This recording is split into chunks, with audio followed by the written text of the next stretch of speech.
Kai buvau dar labai jaunas, babytė man pasaką vieną sekė.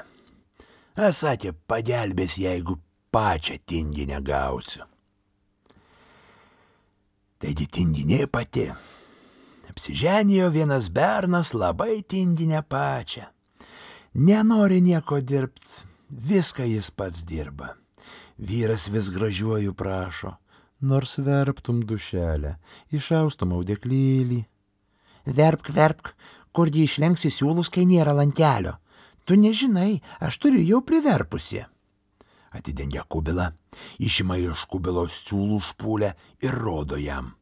Ir vėl įdeda kubilan. Ir vėl tą pačią išima ir rodo vis tą pačią.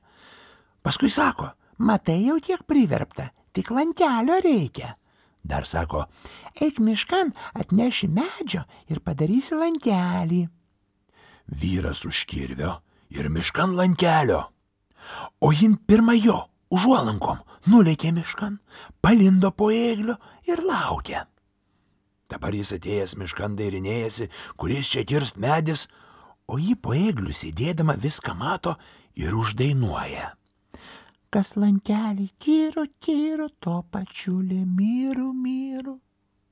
Vyras, kai išgirdo, lėt jam kirvis iš rankų išdribo.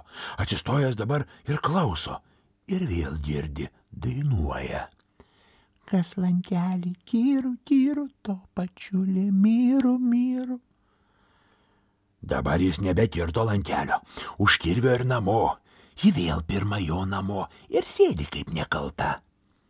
Dabar jis parėjęs, apkabino, pačiulės, sako, aš jau nebekirsiu lankelio, bijau, kad tu nenumirtum. Paskui vyras vieną kartą išgalvojo, kągi čia reikia padaryti, kaip ji čia tiek priverpė. Ir suprato. O jis labai mylėjo tokią, turėjo kalytę. Jeigu, sako pati, toji kalytė peršoks per čia, viskas pavirs pakulomis. Paėmė vyras ir tyčia tą kalaitę pervarė per tuos siūlus. Tai ji tada greit prišoko ir pradėjo rodyti. Visas mano darbas per niek nuėjo, visas darbas už nieką nuėjo. Ką jūs čia pridarėt? Dabar jis vieną kartą savo sako, reikia ir man ją apgaut. Pasikviečia juos dabar brolis į vestuves. Žmonelį labai norėtų, bet kuogi apsitaisysi. Dabar ir jis sako. Vyreli, reikia, kad man nupirktum kokius drabužius. Ji vienas joną te turėjo ir tą suplyšusi.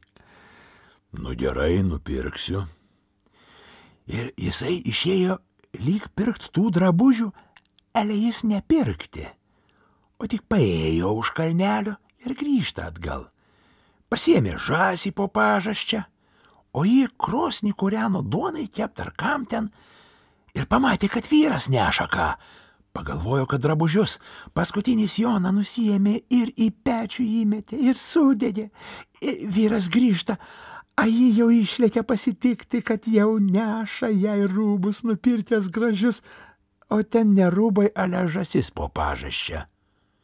Tai kur tie rūbai dabar, kaip bus?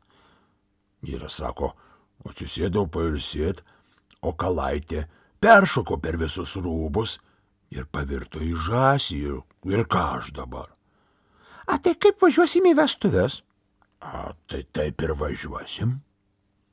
O tos giminės buvo labai pagotos. Šnekasi jie abu, tarėsi, kas daryti ir kuo čia aptaisyti. Vyras sumislijo ir sako, žinai, dušelė ką, aš tave paimsiu, surišiu iš šiaudų kūlin, įsidėsiu į roges ir nusivešiu. O tenai pas brolį gausim drapanas ir apsitaisysi. Ar gerai bus taip? Jinai labai apsidžiaugė, kad taip gerai vyras sumislijo. Dabar paima jis ją suriša šiaudų kulin, įsideda į roges ir nuvažiuoja veselijon. Atvažiavęs apsidairo, kad nieks nematytų, greit iš rogių šiaudų kūlį ir pastato priemenėj už durų. O jis eina gryčion, čia įtoj pasitinka su čerka, čia su vienu, čia su kito išgeria ir pasigeria. Pasigėręs užmiršta savo žmonelę, kad ji šąla už durų, o veselnikai kaptyčia ant to kūlio šlapintis. Negreit, kada išsipadėliojęs vyras atsiminė savo žmonelę. Lekia dabar žiūrėti, žiūri, kūlis kaip apšlapintas, tai net apledėjęs. O ji ten tiek sušalusi, dreba visa ir rauda lyg dainuodama. O naktį, dieną, pip. Jis sako, dabar, kad naktį verps linus, o dieną paklas. Bet kaip jos lūpos dreba nuo šalčio, tai ir žodžių ištart nebegali. Vyras kūlį įrodęs ir namo su arkliu kaip tik išeina.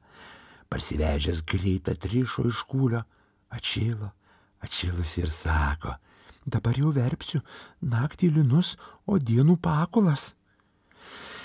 Ir kad apsitaisė nuo to karto, ir tokia darbininkė buvo, kad vyras atsidžiaugt negalėjo. Mėnesienoj verpdavo, ir kaip priaudė audeklų, apsitaisė.